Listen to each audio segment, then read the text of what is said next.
Do you have a piece of furniture that you picked up that might be in a little bit more rough of shape than you thought it was? Maybe some chipping on the finish, maybe a little bit more of some veneer damage, and you don't throw it away. Please don't throw it away. This finish is going to allow you to pick up those pieces that may be in just a little bit more rough shape, or let's say you picked up a piece and it's not as good as you thought it was. It's got some chips, maybe some missing veneer, things like that. Now remember, when you're flipping pieces, time is money, and so we don't want to put more time and energy into a piece than the profit we're going to make. And there will be pieces that you guys are going to come across that the damage on it and fixing it is going to be way more time consuming than it needs to be to make the money that you need. So I'm going to show you this. Or let's just say that it's a piece that you have and it's just in rough shape and you want to give it a new life. This is the kind of finish that will work for you. So if you want to see that, stay here, guys.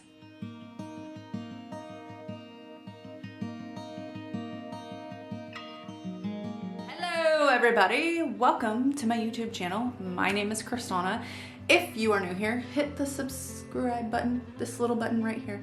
Well, this is not what the button looks like, but that's, you know, you got it. Anyways, if you're not new here, welcome back, friends and family. I am so glad that you guys are here. Thank you so much for showing up and hanging out with me all the time. So we are going to do a textured finish. I will be using some Daydream Apothecary paint. If you guys have not heard, I have a brand new line with Daydream Apothecary. I'm super excited. It's called the Free Spirit line. I'm going to be using 2 of the colors today. We're going to be using Living Light, which is actually already the base color of this piece.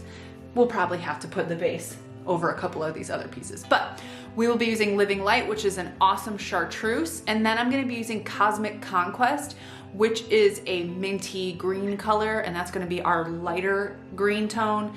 Living Light is going to be our mid brighter green tone, and then we're going to be using Forest Rain, which is a deeper green, and we're going to use a texture medium.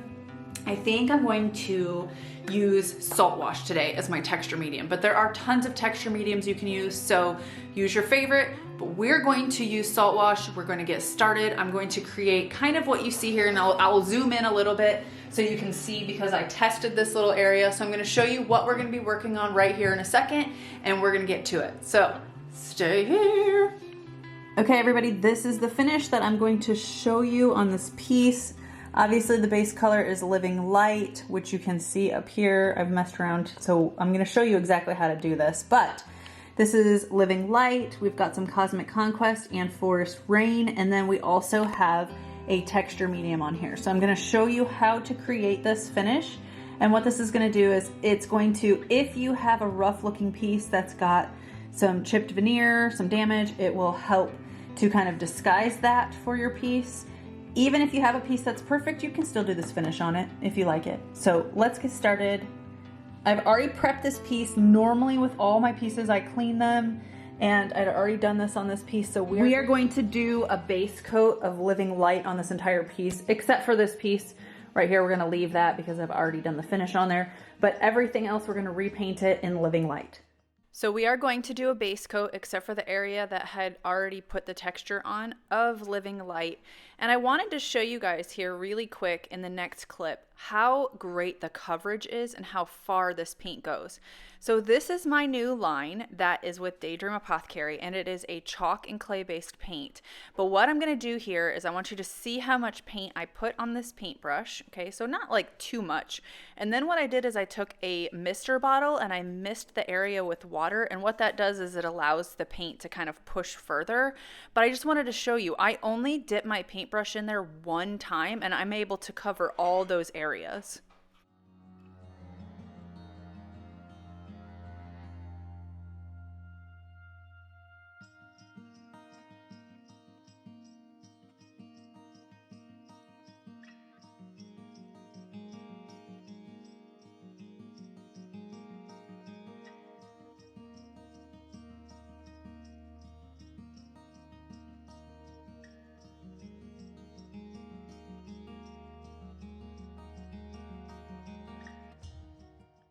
The next step will be to mix our texture medium additive into our paint. So we're going to use Forest Rain, which is a dark green color by Daydream Apothecary. And I'm going to put quite a bit on here because I am going to cover this entire piece with it. And so what I'm going to do is I'm using Saltwash, but I'm going to add it a little bit at a time, and I'm going to continue to mix it. So when you're doing this, I want you to think of it folding into one another, kind of like when you're doing a recipe and you've got your dry ingredients and your wet ingredients. So you can see how I scrape around the edges to make sure that I'm getting that texture additive into the wet paint. I want to make sure it's thick enough that it's not going to fall off of my mixing stick. And so I just do a little bit at a time until I'm happy with it. Usually texture additives do have a ratio on the container, but this is how I like to do it. I like to think of it being like a thick brownie batter-like consistency.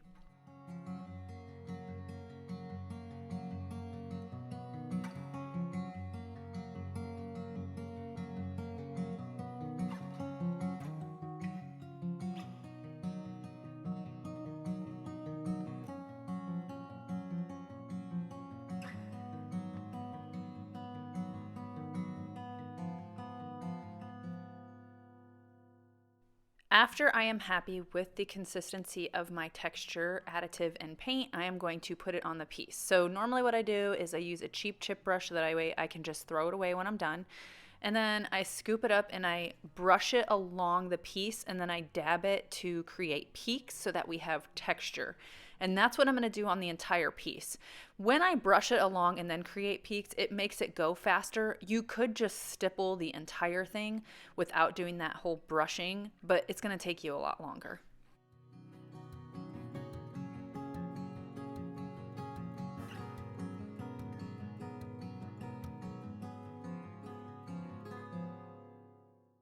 Remember when I said that if you have chips and things like that, you can cover it with texture? So do you see that part right there?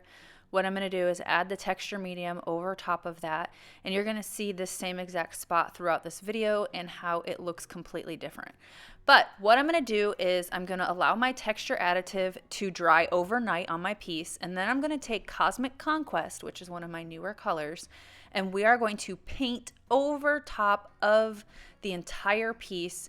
Now, if you want some of that dark green to show through, you can do more of a dry brush type, but I wanted it to be fully on there, and so I am going to make sure that I have full coverage with Cosmic Conquest over the entire piece.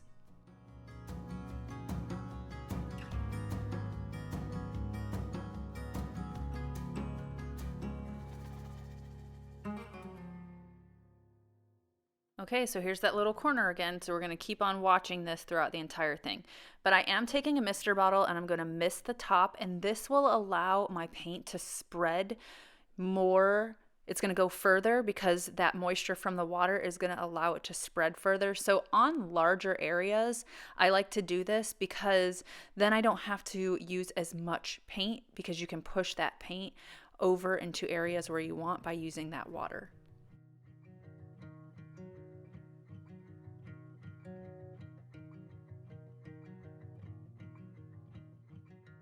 For this next part, I am going to use a Carbide Scraper, and this is just a smaller one than the normal one that I use. You can find these on Amazon. This is just to pull away the texture a little bit easier, and it's going to expose that Forest Rain. You also can use sandpaper to do this. You don't have to have a Carbide Scraper. But what's going to happen is when I put the texture on there, I put it in a little bit thicker in some areas, and that's going to pull away to where it's going to pull off and almost chip, and we'll be able to see that living light. So you're going to see that here in a second. When I take this scraper and I start scraping it over to the left, you're going to see that it's a little bit thicker and it's going to come off. And so you can see right there, you're going to see some of that living light. And then what I do is I take sandpaper and I sand away so that way I can expose even more of that living light. So I'm just going to show you here a little bit up close how the Carbide Scraper works, and then also with the sandpaper.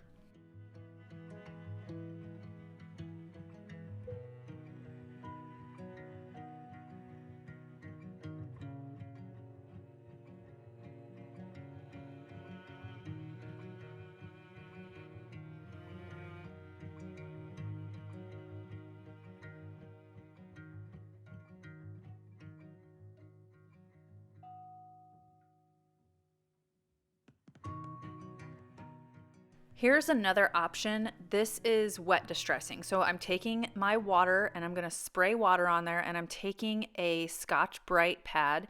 This is just a scouring pad, and I'm rubbing all these areas so I can pull away some of that top paint. Then I'm going to spray it again and take a microfiber cloth and wipe it away, and you can see it's going to expose those colors underneath. This paint does need to be sealed, so I am going to use the Dream Coat by Daydream Apothecary, but you can use your favorite water-based top coat that you want, and I am going to put it on this entire piece. And you can see once you seal it, it deepens the colors underneath. So not only does it richen your colors and deepen them, but it is also going to protect your piece. So I am going to put the Dream Coat on the entire piece for protection.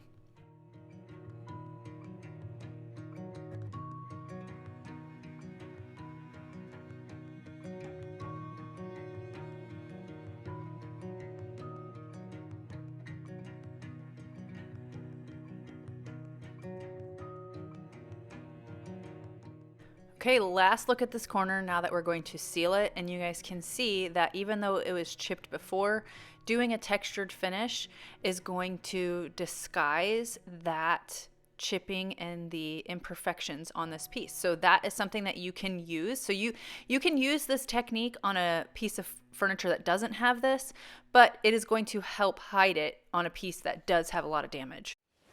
All right, everybody, this piece is done. You can see it is done. It looks cute. It's got some really awesome texture.